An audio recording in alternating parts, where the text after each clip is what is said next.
कर्मण्येवाधिकारस्ते मा फलेषु कदाचन मा कर्मफल हेतुर्भूः मा ते संगोऽस्तु अकर्मणि कर्मण्येवाधिकारस्ते मा फलेषु कदाचन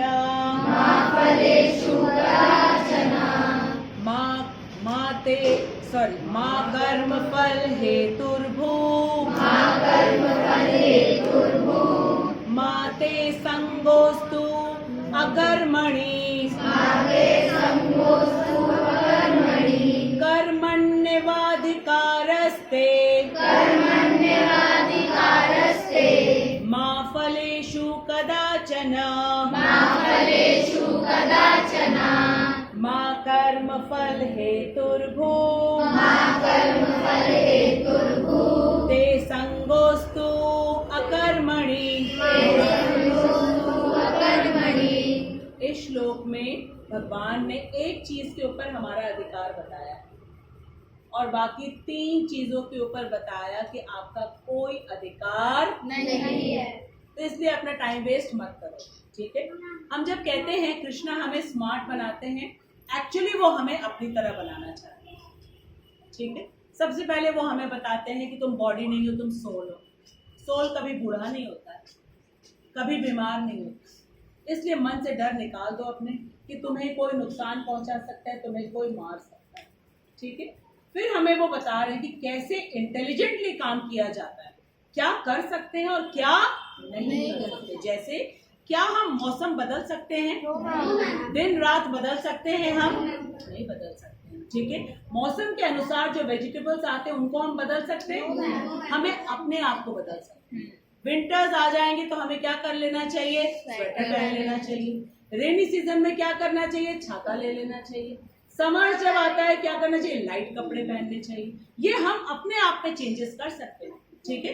बाहर की जो प्रकृति है, जो भगवान की शक्ति है, उसको हम कंट्रोल नहीं कर सकते। तो इस श्लोक में भगवान हमें बता रहे हैं किस चीज पे अधिकार है, केवल एक चीज पे। अच्छा, अब हम लोगों ने कई बार भगवत गीता के 5 विषय हम लोगों ने समझे। आज हमको प्रियांशी बताने वाली है कि भगवत गीता के 5 विषय कौन कौन से होते हैं, किसको हम बदल सकते हैं, किसको नहीं बदल सकते। बोलो प्रियांशी। अच्छा, खड़े हो जाओ, सबको बताओ ताकि सबको सुनाई दे। अरे बोल, इधर बोलो। कितने विषय होते हैं? 5 विषय। सबसे पहला विषय क्या है? भगवान है। सबसे पहला विषय भगवान, ईश्वर, ठीक है। ईश का मतलब होता है सामर्थ, ठीक है। ईश का मतलब सामर्थ, ठीक है। और वर का मतलब है जो उस सामर्थ को धारण करने वाला है। ईश्वर स्वामी है वो उसका, ठीक है। तो भगवान ही समस्त सारी योग्यताओं के वो स्वामी, इसलिए वो ईश्वर है। पहला विषय इस बुक से हमें पता चलता है ईश्वर कौन है, ठीक है। नेक्स्ट, प्रकृति क्या है, ठीक है। प्रकृति है भगवान की बाह्य शक्ति। भगवान की बाह्य शक्ति मीन्स आउटर एनर्जी, और इंटरनल एनर्जी कौन है? श्रीमती राधा, ठीक है। एक्सटर्नल पावर ऑफ कृष्णा है। और ये जो प्रकृति है इसके 5 एलिमेंट्स है। 5 एलिमेंट्स क्या है? कौन बताएगा? बेटा कृष्णा, तुम बताओ बेटा। कृष्णा, विनायक अगर कृष्णा नहीं बता पाए तुम उसकी हेल्प करोगे। खड़े हो जाओ, बताओ 5 एलिमेंट्स ऑफ नेचर क्या है? 5 एलिमेंट्स ऑफ नेचर क्या है? भगवान का जो बताया हम लोगों ने, भगवान पूरा बताया था। बताओ क्या है? भ से विनायक खड़े हो जाओ। भूमि, तुम खड़े हो जाओ, बोलोगे। भ से भूमि, कहाँ है भूमि? भूमि किसको कहते हैं? ठीक है, पृथ्वी को कहते हैं भूमि, ठीक है। फिर ग से गगन, गगन, गगन कहाँ है? आकाश, ठीक है। फिर भ ग, फिर क्या आया? व से क्या? वायु है, ठीक है, वायु कहाँ है? सर्वत्र है। ये सब भगवान की एक्सटर्नल एनर्जी है, ये कभी समाप्त नहीं होती है। ठीक है, उसके बाद क्या आया? अ से अग्नि। ठीक है, ये सूर्य जो है ये हमें ताप दे रहे, अग्नि दे रहे, सब कुछ दे रहे हैं। ठीक है, अ से अग्नि और न से ये है 5 तत्व जिससे भगवान की सारी क्रिएशन बनी। ठीक है, पहला ईश्वर, दूसरी प्रकृति, फिर तीसरा कर्म सबसे लास्ट में। ठीक है, सबसे लास्ट में आएगा। फिर इन 5 चीजों से क्या बने? क्या बने ना? आत्मा तो भगवान का अंश है। ये जो 5 एलिमेंट्स इससे क्या बने? बोलो। जीव। 84 लाख योनियों में सारे जो जीव हैं वो आते हैं। तीसरा तत्व ये है। ठीक है, ये 3rd विषय है भगवत गीता का। जीव के विषय में बता रहे हैं कि तुम मनुष्य हो, बाकी क्यों नहीं मनुष्य? कैसे तुम मनुष्य आगे बढ़ सकते हो? ये जीव जो है हमको भगवत गीता से बता। ये तीसरा विषय। चौथा काल। काल क्या होता है? 3 काल होते हैं। ठीक है, वो जो बीत गया, वर्तमान और भविष्य। ठीक है, काल के विषय में इस भगवत गीता से पता चलता है। और काल के ज्ञाता कौन है? एकमात्र कृष्ण। सिर्फ कृष्ण ही है। कृष्ण का एक नाम काल भी है। ठीक है, फिर आखिर क्या है? कर्म क्या है? जो हम कर सकते हैं। ठीक है, इन सब चीजों से जो हम कर्म कर सकते हैं, बुद्धि से, बल से, वो है कर्म। ये 5 विषय है। ठीक है, जिसमें कि जो पहले के 4 विषय है, ईश्वर, दूसरा विषय क्या है? प्रकृति, तीसरा विषय क्या है? जीव, चौथा विषय क्या है? ये अनचेंजेबल है, इसको हम चेंज नहीं करते। हमें पसंद हो ना हो, गर्मी हमें नहीं पसंद है लेकिन हम नहीं चेंज करते। ठीक है, हमें पसंद नहीं है कि क्यों दिन ये निकलते जाते हैं। ठीक है, तो भी ये चेंज हो जाएगा, ये हमारे कंट्रोल में नहीं है। हमें पसंद नहीं है कृष्ण ईश्वर बने, लेकिन वही ईश्वर बने रहेंगे, क्योंकि जो 6 क्वालिटीज होती है भगवान के पास वो कृष्ण के पास है, इसलिए वही ईश्वर है। तो पहले की 4 चीजें हमें पसंद हो ना हो, वो चेंज नहीं हो सकती। एक चीज हमारे हाथ में है और वो है विनायक। क्या है हमारे हाथ में? कर्म है। उसके बारे में हम ये श्लोक पढ़ेंगे। ठीक है, कर्मण्ये वाधिकारस्ते। ठीक है, कर्म का ही तुम पे तुम्हारा अधिकार है। हमारा अधिकार किस चीज पे? अब सब लोग तो कहते हैं कि Bhagavad Gita is very easy. किसी के पास हम जाते हैं भगवत गीता लेके, वो कहते हैं हाँ हमें मालूम है, इसमें बताया गया है, भगवान ने कहा है कर्म करो और फल की इच्छा मत करो। बस इतना ही श्लोक बताने के लिए इतनी मोटी बुक भगवान ने बना दी।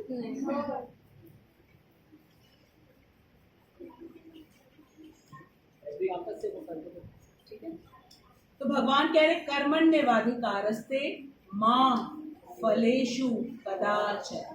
माँ का मतलब कभी नहीं। माँ का मतलब कभी नहीं। क्या करने का अधिकार है? कर्म करने का।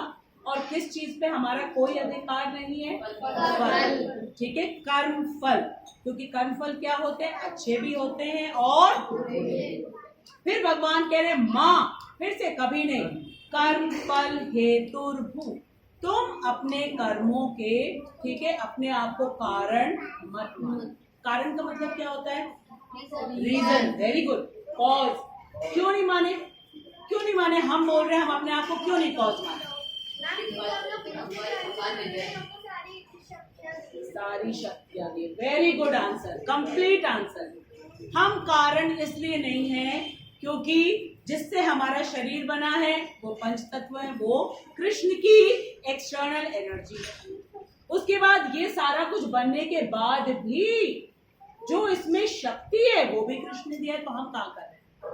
ठीक है, तो जब हम अपने आप को किसी भी कारण का, सॉरी, कार्य का कर्ता नहीं मानेंगे, कर्ता मतलब डूअर, कर्ता मतलब कार्य करने वाला, डूअर मतलब कार्य करने वाला, तो क्या होता है? जब हम अपने आप को कर्ता मानेंगे ही नहीं, तो इसका जो रिजल्ट होगा उसका हमारे ऊपर कोई इफेक्ट नहीं आएगा। ठीक है, जैसे हम भगवत गीता पढ़ा रहे हैं, तो हम कृष्ण से कहते हैं, कृष्णा हम भगवत गीता पढ़ा नहीं रहे हैं, आप मेरे द्वारा पढ़वा रहे हैं, मैं कहाँ कर रही हूँ। क्योंकि अगर मैंने अपने आप को कर्ता मान लिया तो इसमें थोड़ी भी मिस्टेक हो गई तो बहुत बड़ा पाप लगेगा मुझे, क्योंकि भगवान के वचन। ठीक है, मैं कहती हूँ मेरे अंदर कोई सामर्थ्य नहीं है कृष्णा, आप हमें सामर्थ्य दो, क्योंकि आप ही मेरे सामने बैठे हो। हम सब कृष्ण के अंश हैं, कृष्ण ही बोल रहे हैं, कृष्ण ही सुन रहे हैं, कृष्ण ही समझ रहे हैं। आप ही बोलते हो, आप ही सुनते हो, आप ही समझते हो, आप ही सारे कार्य कर रहे हो, तो हम तो करता है। फिर हम गलत तरीके से करें, सही तरीके, बस सिर्फ हम ये करेंगे आपने जैसा कहा बिल्कुल हम ऐसा करें, as it is. Srila Prabhupada कहते हैं न ज्यादा बोलो न कम बोलो, बस जितना बताया गया है इसमें बिल्कुल उतना बोलो, सुरक्षित रहोगे। कृष्ण तुम्हारी सारी रिस्पॉन्सिबिलिटी लेंगे। कैसे? हमारे सामने कौन सा एग्जाम्पल है, किसने कृष्ण की बात पूरी मानी? अर्जुन। ठीक है, उसके बाद जब जयद्रथ को मारने की बारी आई, क्योंकि जयद्रथ और बाकी कौरवों ने मिल करके, उसमें कर्ण भी थे, उसमें आचार्य द्रोण भी थे, उसमें कृपाचार्य भी थे, और एक छोटे से बच्चे को घेर के मारा था। कौन था वो बच्चा? उसको पानी प्यास लगी थी, लेकिन किसी ने उसको पानी तक नहीं दिया। ठीक है, और जो अभिमन्यु है उसने माँ के गर्भ के अंदर, वहां भी भगवान सामर्थ्य देते हैं, वही सामर्थ्य देते हैं। उसने सुभद्रा जो उनकी माँ है, ठीक है, अर्जुन उन्हें सुना रहे थे कि चक्रव्यूह में कैसे प्रवेश करते, तो 6 चरण तो उन्होंने सुन लिया था, और जो बाहर निकलने वाला है तब तक सुभद्रा जी सो गए। इसीलिए कहते क्लास में फुल अटेंशन से रहो। जब हम फुल अटेंशन से रहते तो कृष्ण हमारी मदद करते हैं, सारी चीजें हमारे अंदर एब्जॉर्ब होती है। ठीक है, तो उनको बाहर निकलना आता नहीं था, और ये जो कौरवों में जितने योद्धा थे उन्होंने इस बात का फायदा उठाया। उन्होंने सोचा अगर अभिमन्यु को मार देंगे तो अर्जुन जो है वो इतना दुखी हो जाएगा, इतना दुखी हो जाएगा कि उसके बाद ये युद्ध में आएगा ही, और अगर अर्जुन ने छोड़ दिया तो सारा का सारा पूरे के पूरे पांडव हट जाएंगे और जीत हमारी हो जाएगी और हमें कुछ करना ही नहीं, आराम से। लेकिन कृष्ण ने ऐसा होने नहीं दिया। कृष्ण अगर चाहते तो अभिमन्यु को बचा लेते, लेकिन उन्होंने क्यों नहीं किया? अपनी बहन का बेटा था, भांजा था, क्यों नहीं किया? वो चाहते थे ताकि हम अर्जुन को भगवद गीता सुनाए, ताकि हम लोग को मिले। वेरी गुड रीजन, ताकि हमें भगवद गीता मिल सके। दूसरी बात, वो हम सबके सामने इस चीज को प्रूव करना चाहते थे कि ये जो शरीर है ना, ये टेम्पररी है। जब अर्जुन बहुत दुखी हो रहा था, बहुत दुखी हो रहा था, अर्जुन कह रहा था कि मैं आत्मदाह कर लूंगा अपने आप को, मैं क्यों यहाँ